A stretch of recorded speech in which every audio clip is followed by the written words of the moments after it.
Hey guys, welcome back to Small Pharma Talks, and today I read some of the comments that you guys posted on our most recent video, and one of them asked, why did we go into pharmacy school? So I'm going to share my story with you.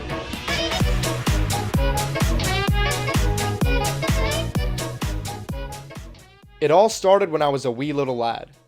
I was born in Uzbekistan, which is a former Soviet Union satellite state, and I came to the United States at the ripe age of 5. So being an immigrant child, my parents put pretty high expectations on me to do well in school, and they made that a big part of my life. They were like, you have to study, you have to do well in school, and all that. Now, I didn't really enjoy studying. Uh, I had pretty good grades in school throughout my entire school life, but that was entirely because things came pretty quickly to me naturally, and I didn't have to put a lot of effort into what I was doing. Um, by the time I was going into high school, I took the specialized high school admission test, which is a thing in New York City for if you want to go into a specialized high school. And I say specialized, it's just the same amount of kids, but one test decides your entire fate from there. So I ended up going to Brooklyn Tech, which is one of the biggest schools in the United States. It has like 12 floors or something. There's a pool, there's a vault full of like secrets of the school and whatnot. So I got to meet a lot of different people when I went through high school. And because I went to Brooklyn Tech, we had to choose majors in our sophomore year of high school. Imagine the stress you feel when you're going into college and you have to decide a major, but that given to an even younger age. Because once you go into one of these majors, you're pretty much set on doing that in college because all the extracurricular classes you're going to take and all the AP classes you're going to get are going to be oriented around which major you chose in the school, if that makes any sense.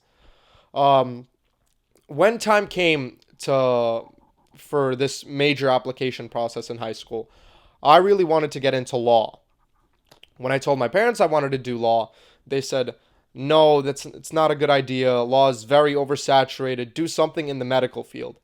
And I remember the way my dad explained it to me was, "Listen, Aslan, people are always going to get sick and they're always going to need somebody to take care of them.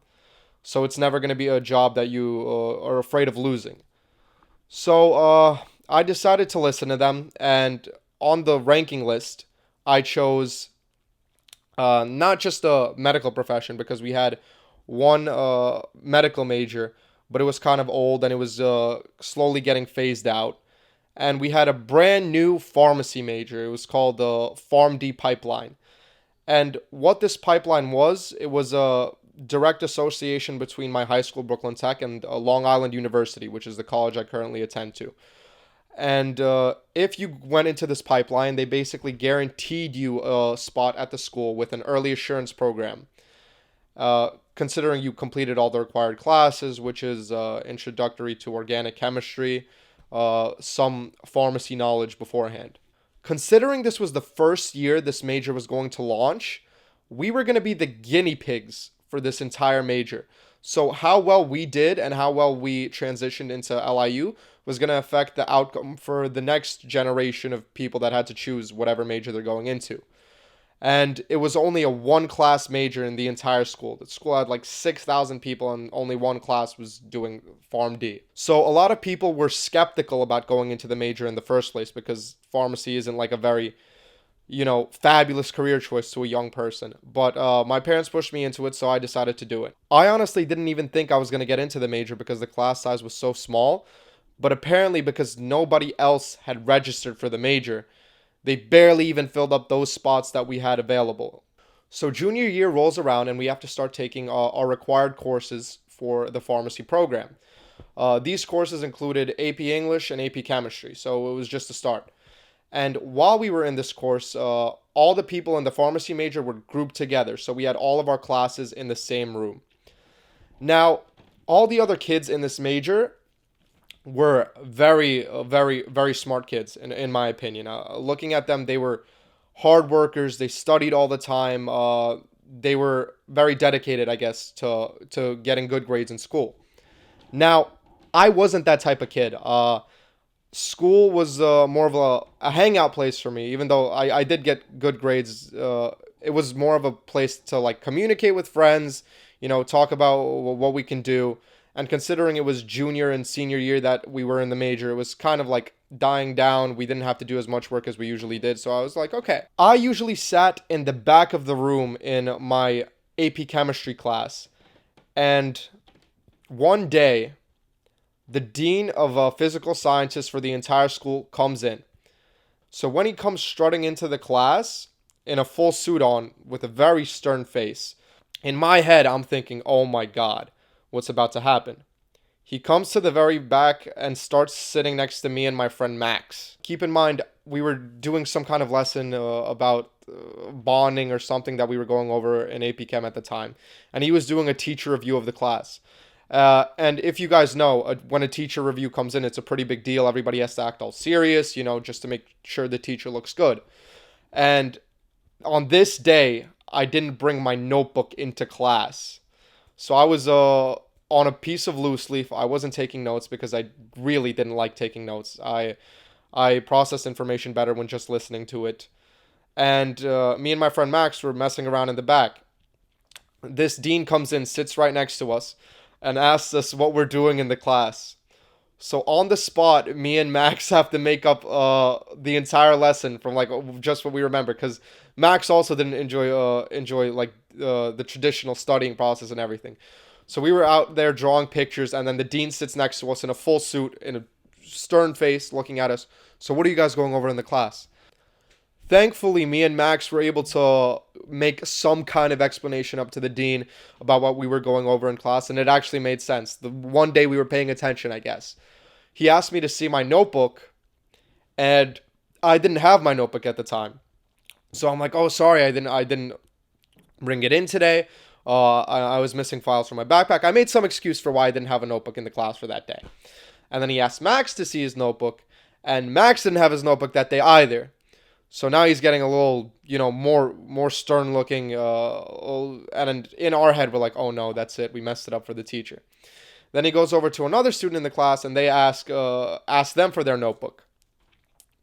They give him the notebook. He reads through all the notes. He asked somebody that was very smart, so they had beautiful notes, beautiful handwriting. Everything was like organized, highlighted in different like fonts in order to make it more appealing to the eye. And that person basically saved the class for that day. Now, what we didn't know was the impression that we made that day would decide the outcome of our senior year organic chemistry class. The dean that came in that day would be teaching us next year, and he would be teaching not only the organic chemistry class, which was a double period, he would be teaching the pharmacy seminar class, which introduced us to the field of pharmacy. So I remember the first day we went into our senior year, he had a seating plan before we even got in. Now I thought, how would he make a seating plan? He said he did research on us. He said he looked at our grades, and then he made our seating plan according to that. And I was like, whoa, this guy's really strict. And the only impression I have on him is me not having a notebook that one day in AP chemistry class.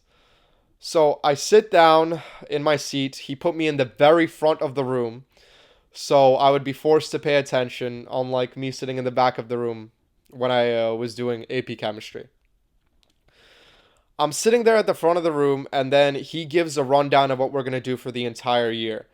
Now, normally a teacher, when you're in high school at least, they don't have a syllabus or anything like that, but he brings out a packet, like packets and packets of notes. He gave us a syllabus. He gave us a NMR spectrum sheet from when we were going to do HNMR for organic chemistry and looking at the spectrums. That was actually one of his favorite subjects to teach. And he gave us two other packets with different types of notes in there. Now, one of my problems throughout school was that I wasn't very organized. So these packets I put in my bag, and then he said one of them we would need midway through the year, and one of them we would need towards the end of the year, and one we would need towards the beginning of the year. So when the first classes start in organic chemistry, I lost the packet by then. Basically what I have to say. I come into the room, he tells everybody to take out their packets, and everybody else takes out their packets because obviously they wouldn't lose it within like 3 days of getting it. And he looks at me. He actually tallies to make sure that everybody has their packet out. because he had a very strong discipline. He played hockey as well. He was a very disciplined type of guy. So everybody takes out their packets. My table there is empty. He looks at me directly in the eyes. He says, "Mr. Emerov, is this going to be an occurrence throughout the entire rest of the year?" So now I have one experience with him where I didn't have any of my notes in AP chemistry. And the first week of classes that we're supposed to start studying organic chemistry, I don't have the packet that he gave us. And I look him in the eyes and I'm like, no, sir, this is a one-time occurrence.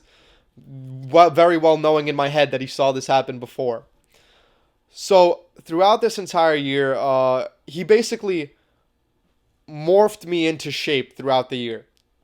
Every time we had to study, there was no taking out your phone in class. There was no talking to another person in class. There was no groups. Every person was on their own, basically 6 feet from each other. So every little desk had a gap in between them, front and back. So you couldn't see the work the person in front of you was doing, and nobody to your sides could really see what you were doing either. The only time we ever really got into groups was when we had projects to do that were like 4 times throughout the entire year. And those projects were pretty fun, if I'm being honest. We made a pharmacy commercial for one of them. That was some of the most fun we've had. But throughout this entire year, he would, after every test, he would change the seating arrangement. And the seating arrangement was changed based on what grade you received for the previous test. So every time the test came around and the seating arrangement changed, everybody knew, oh, the people putting in the front didn't do too well on that test, and the people getting put in the back, they know their stuff. So even though I started doing pretty well on these tests, he would never change my spot. He would always keep me in the front. And I don't know why, but I guess he saw some potential or something. But he kept putting the discipline into me in order to get me to like focus in the class. Because regardless of how well we did on the test or if I was doing everything correctly, he disliked the fact that I was always cracking jokes even throughout the lessons. Also, I would occasionally speak Russian to him because he was learning Russian. I would make like Russian jokes. And when we were learning about Markovnikov's reaction, he pointed directly at me. He was like, "Aslan, tell me about Markovnikov's reaction," before we even learned anything about it. And I was like, I don't know. Markovka in Russian means a carrot, so I said something about that. But he was very influential in me actually going into the pharmacy field. Because he told us everything there was about the field. He taught us about organic chemistry.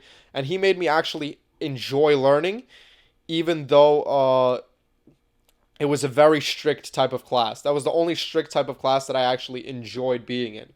So, senior year comes and goes, and it's time for the college application process. At this point, we had already taken our SATs, we had already written our essays, and people were making their final decisions on what schools they were going to go into. So, with this major, we were kind of pushed into going into LIU because we'd get a pretty hefty scholarship, and it was to the point where some representatives from LIU actually came over to our school to interview us about going into their pharmacy program. And the reason they did this was because Brooklyn Tech was a specialized high school and they wanted to beef up their curriculum to have like some kids go in there who would be able to make some change, I guess. So the interview comes around, and this is during one of our organic chemistry classes. He lets some people go down to do the interviews. I go down to do my interview, and she asked me a basic rundown of the question. She's like, "What made you want to go into pharmacy?" And all the general stuff you get before going into any college or any pharmacy school. They're always like, "What made you want to get into pharmacy? Why do you have good problem-solving skills?" Something like that. And I was completely honest with them. When I went there, I talked about how my parents told me to go into pharmacy, and I told them the story of how they said, "Oh, people would always need medicine, and it would always be a job that is available." They said it was like a doctor without the dirty work. So eventually, a week goes by, I get my acceptance letter, and I end up going to the school. I am finally back. It took a while to finish off this video because when I first started filming it, the battery in my camera ran out. And I had a bunch of school and work and editing and a bunch of other videos that I was working on. before I got back into this. So I'll start off where we left off in the video, but you're gonna see it as just, one seamless thing. So I end up going to pharmacy school, and we're taking the regular classes that you're supposed to take as a prerequisite. Pharmacy is a 6-year program, so you're put into general chemistry, general bio, you're taking everything like that, and not really much in terms of learning more about pharmacy. I enjoyed these classes. It felt like a little breeze. But during this entire time, I started working at a mom and pop shop pharmacy. It was owned by 2 people in Staten Island, whose names were, let's say, Lou and Jerry. And while I was working through this, it was a very low capacity store. We filled around like 100 scripts a day, and it wasn't too hectic. I really enjoyed talking to the patients. I enjoyed filling the medications. It was my first experience into real pharmacy.